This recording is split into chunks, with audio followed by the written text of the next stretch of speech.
Hello, everyone. Welcome to the Language Lab, our podcast based on George Jules' book, The Study of Language. So, language is not just a way to communicate, it's a mirror of our culture and even our thoughts. When we meet someone new, we don't just speak, we swap cultural codes.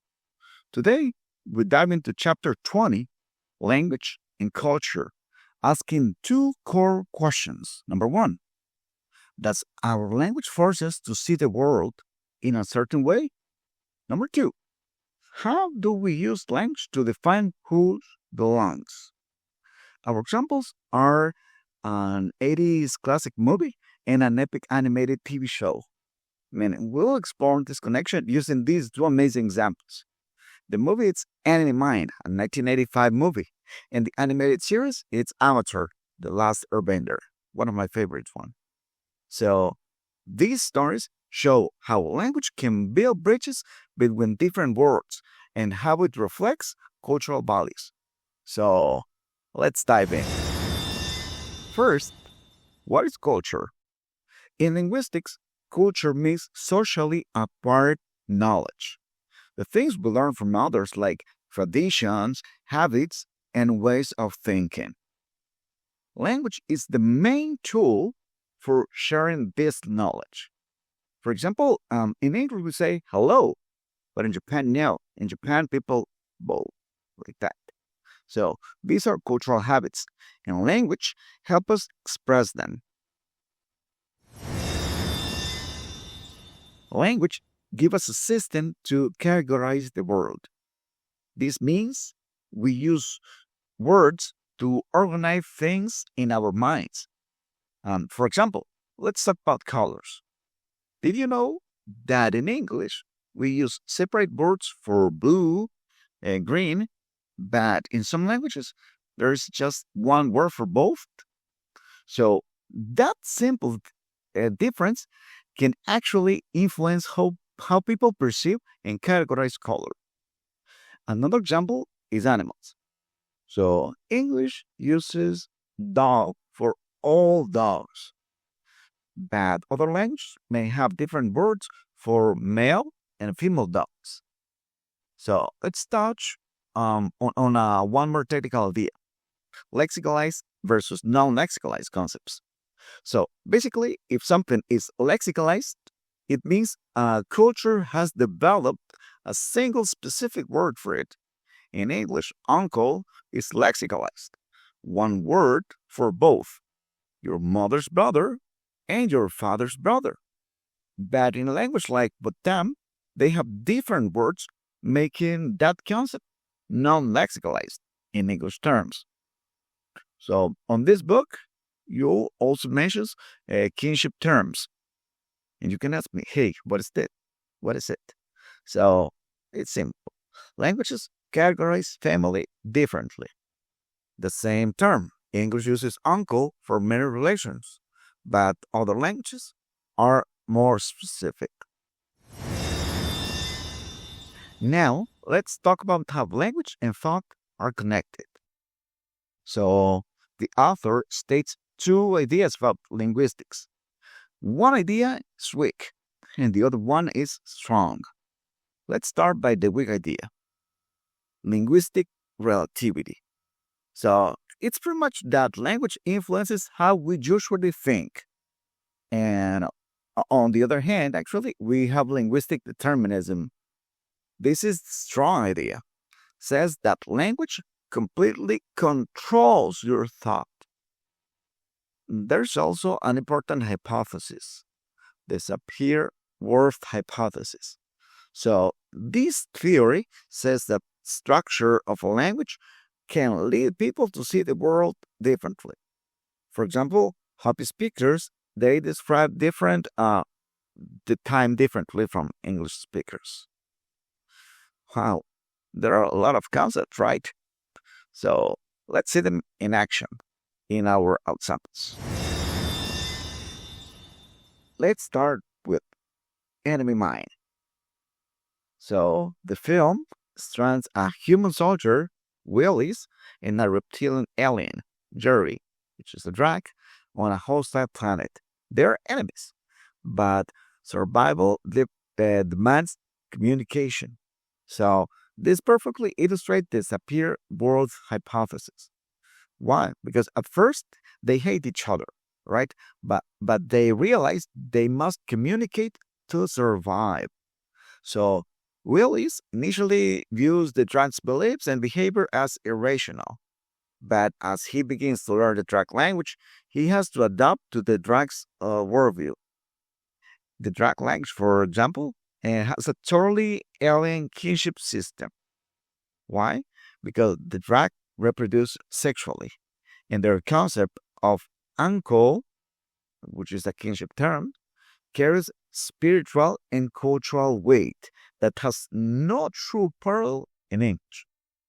So when Willis accepts the role of the child's uncle and must recite the Drac lineage, so his life literally depends on using the alien language.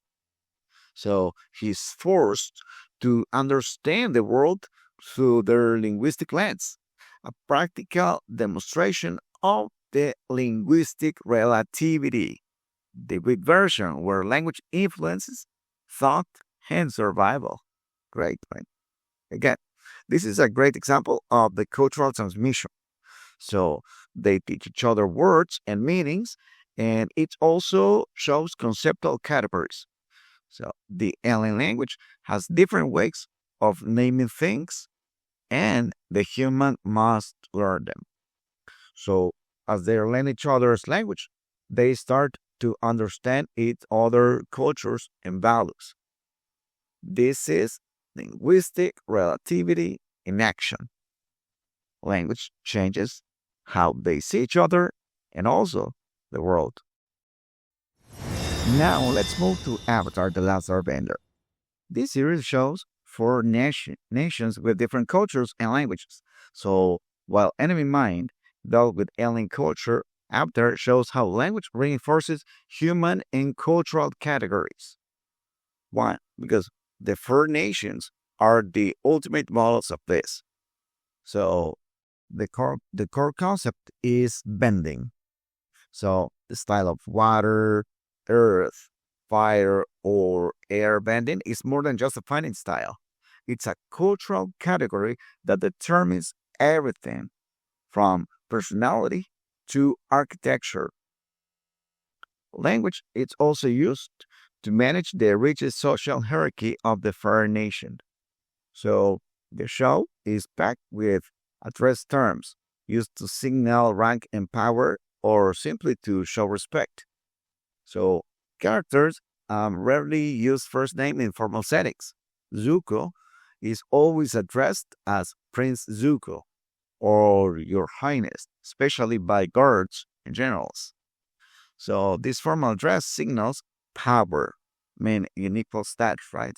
And social distance. However, consider Uncle Iroh. He often addresses Zuko simply as Prince Zuko when in public, but he uses familiar, affectionate nicknames when they are alone.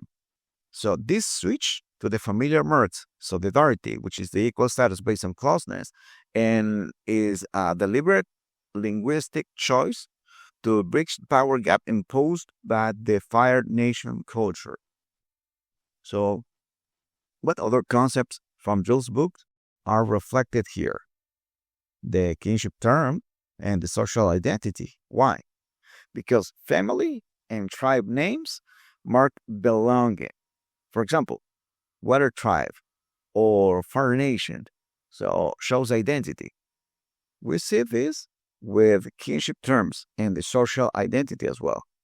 Aang is the last airbender, a title that defines his entire cultural identity and burden. Characters identify themselves instantly as being from the Water Tribe or the Earth Kingdom using their national identity as social category that dictates their behavior and the worldview. And we also have the cultural transmission. One, because language carries traditions like bending arts. So each nation teaches its bending style through language and rituals. So the bending arts themselves are not perfect examples of the cultural transmission. So master like Tough doesn't just teach her bending moves. No, she also teaches philosophy of being grounded and patient.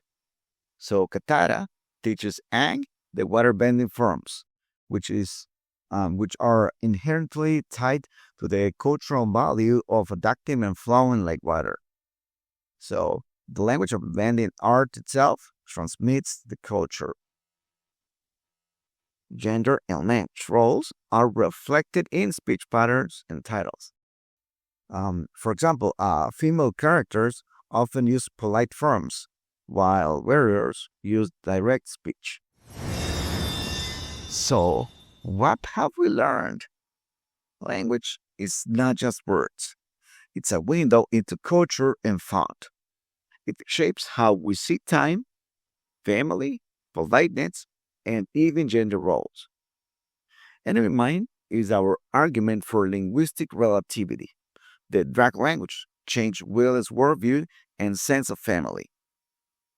Avatar is our proof that language is a tool for social categories. The titles and other terms used by the characters actively maintain the rigid hierarchies of the world. So we start by asking, does our language force us to see the world a certain way? The answer. Through Will's struggle in Enemy Mine and the social titles of Fire Nation in Avatar, the answer is a resounding yes. Language is not a neutral vessel. It's the very lens through which we categorize, define, and ultimately experience reality. I encourage you to think about how your own language influences your view of the world. So, thank you for watching. Share this podcast with your friends and classmates. See you next time. Bye for now.